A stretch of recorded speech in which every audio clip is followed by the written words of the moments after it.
What if the Black Death never happened? Let's explore a medieval Europe where 200 million people didn't die, cities kept growing, and society stayed frozen in time. From overflowing cities to stagnant wages, this alternate history reveals surprising twists. Without the Black Death wiping out a third of Europe's population, the continent would have faced a very different future. By 1400, European cities would have been bursting at the seams with nearly double the population.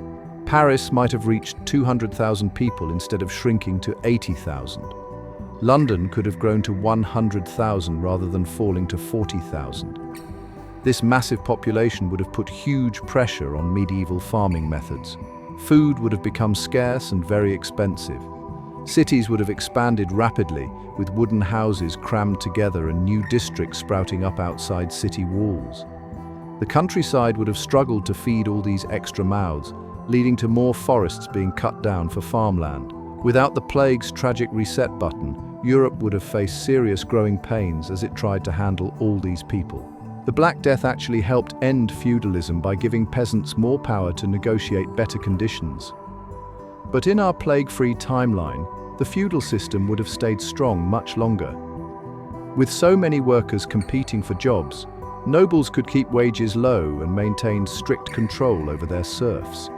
Peasants would have remained tied to their lords' lands, farming the same fields for generations with little chance of a better life. The abundance of cheap labor meant lords had no reason to modernize farming methods or improve working conditions.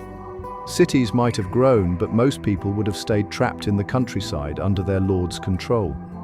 This created a medieval society frozen in time, where the gap between nobles and peasants remained huge, and social mobility was nearly impossible. The old system of lords and serfs might have lasted well into the 1500s or even later. In a Europe without the Black Death, the Catholic Church would have kept its iron grip on society much longer. Many medieval people saw the plague as God's punishment, which made them question the Church's authority. Without this devastating disease, the Church would have remained unchallenged as Europe's moral and political leader. The clergy would have continued collecting heavy tithes from peasants and maintained their luxurious lifestyles. Local priests would have kept their strong influence over daily life, from marriages to business deals. The Church's vast landholdings would have grown even larger, and monasteries would have stayed wealthy centers of learning and commerce. Religious critics like John Wycliffe might never have gained followers, and early calls for church reform would have fallen on deaf ears. The Protestant Reformation might have been delayed by decades or taken a completely different shape. Here's a fascinating twist. The Black Death, despite its horror, actually pushed medicine forward in important ways. Without it, medical knowledge might have stayed stuck in the past much longer. Doctors would have kept relying on ancient ideas about the four bodily humors and wouldn't have started looking for real causes of disease. The practice of quarantine, which we still use today, wouldn't have been developed in Italian ports. Universities would have continued teaching medicine purely from old books, rather than encouraging doctors to observe patients directly. Public health measures like cleaning streets and isolating sick people might not have started until much later. Doctors would have kept wearing those fancy robes instead of developing protective clothing that later evolved into modern medical gear. Even the simple habit of washing hands and keeping things clean might have taken centuries longer to catch on. The Black Death, terrible as it was, forced medieval society to start thinking differently about disease and healing. The Black Death, as horrible as it was, created an unexpected silver lining for medieval workers: higher wages. Without the plague reducing the population, workers would have faced much tougher economic conditions.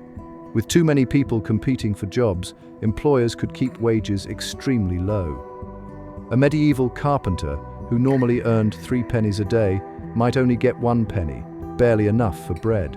Farmers would have struggled to feed their families, while city workers lived in cramped conditions with little chance of saving money.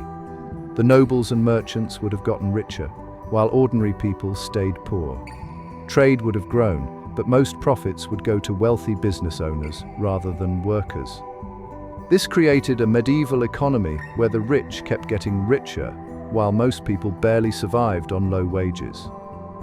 Without the plague's impact on the labor market, This unfair system might have lasted much longer. Without the Black Death's deadly impact, medieval cities would have faced serious challenges from overcrowding. Streets that were already narrow and crowded would have become even more packed with people. The smell would have been overwhelming, with garbage piling up and sewage flowing through open gutters. Houses would have been built taller and closer together, creating dark, airless neighborhoods where diseases could spread easily. City walls designed to protect smaller populations would have struggled to contain the growing masses. This led to sprawling suburbs outside the walls, which were harder to defend and control. Fresh water became a bigger problem as more people competed for limited wells and rivers. Food markets struggled to feed everyone and prices in cities shot up. Fire became an even bigger threat as wooden buildings were squeezed tighter together. While cities grew larger, the quality of life for most city dwellers would have gotten worse. Without the Black Death reshaping society, the Renaissance might have taken a very different path. Artists would have kept focusing on religious themes longer as the church maintained stronger control over culture. We wouldn't have seen the same emphasis on individual human achievement that defined Renaissance art. Florence might not have become such a powerful cultural center, since the wealth that supported artists like Leonardo da Vinci would have been spread thinner among a larger population. The humanist movement would have grown more slowly, with scholars sticking to traditional religious texts rather than rediscovering ancient Greek and Roman works. Books would have remained more expensive since papermakers and scribes could keep their prices high in a crowded labor market. The printing press might have appeared later as there was less pressure to spread information quickly to a reduced population. The artistic revolution we know as the Renaissance would have emerged more gradually, possibly with less dramatic changes to medieval artistic traditions. Imagine medieval Europe struggling to feed millions more hungry mouths. Without the Black Death's population drop, farmers would have faced enormous pressure to grow more food. The traditional three-field system of crop rotation simply couldn't produce enough. Peasants would have cleared more forests and drained marshes for farmland, totally changing the landscape.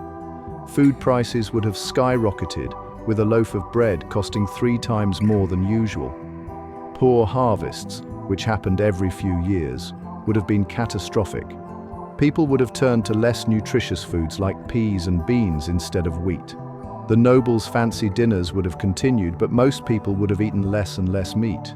Many farmers would have tried growing new crops in desperate attempts to increase food production. This growing gap between food supply and demand could have sparked widespread hunger and social unrest. Without the Black Death shaking up the social order, moving up in medieval society would have remained incredibly difficult. Think of it like a ladder where most rungs were out of reach. Peasants would have stayed peasants, with too many workers meaning low wages and few chances to save money or buy land. The middle class of merchants and craftsmen would have grown much more slowly, since starting a business required money that most people couldn't earn. Sons would have followed their fathers' trades, daughters would have married within their social class, and the dream of a better life would have stayed just that, a dream. Even talented individuals would have struggled to get ahead, since education remained expensive and restricted. The nobles kept their power by controlling land and maintaining strict social rules that kept everyone in their place.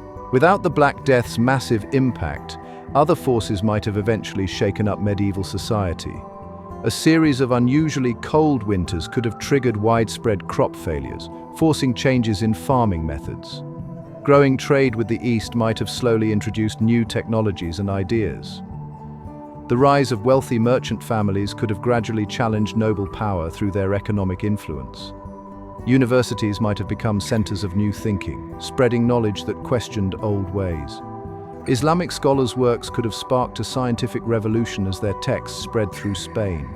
Major wars might have redistributed land and power among social classes. Even without the plague, medieval Europe wasn't completely frozen. Religious movements, trade networks, and technological advances were slowly pushing for change.